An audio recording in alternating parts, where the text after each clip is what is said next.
ఈ యూనిట్ ఎంతో బలమైందన్నమాట. వచ్చేసాం గైస్. ఈరోజు మనం కైజీ నెంబర్ 8 రివ్యూ గురించి మాట్లాడుతున్నాం.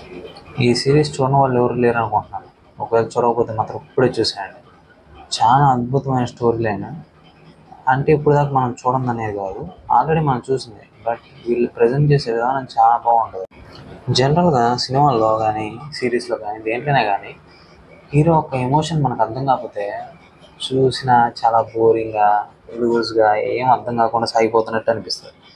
కానీ దీంట్లో హీరో ఒక ఎమోషన్ మనకి ఫస్ట్లోనే తెలిసిపోతూ ఉంది.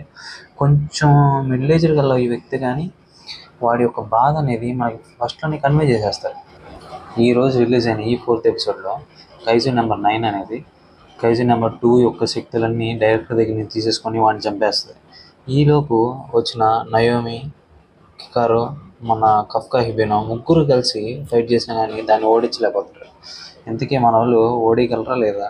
దాన్ని ఓడించడానికి మామూలు శక్తులు సరిపోవు. ఎందుకంటే అది మానవుల దగ్గర నుంచి మెదడుని దొంగలిచ్చి వాళ్ళు ఎలా ఆలోచిస్తున్నారు, ఏం చేస్తున్నారు అని చెప్పి అది డెవలప్ అవుతుంది రోజు. మరి ఇలాంటి కైజీని మన కైజీ నెంబర్ 8 డిఫీట్ చేయగలరా లేదా అనేది మనకి రాబోయే ఎపిసోడ్లో చూపిస్తారు.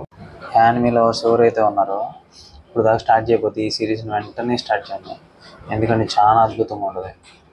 ఖచ్చితంగా మిస్ అవ్వద్దు గైస్. సరే అయితే ఎందుకు మహావతార్ నరసింహస్వామి మూవీ ఎంతమంది చూశారు, మీకు ఎలా అనిపించిందో కామెంట్లో షేర్ చేయండి. ఈ యూనిట్ ఎంతో బలమైంది.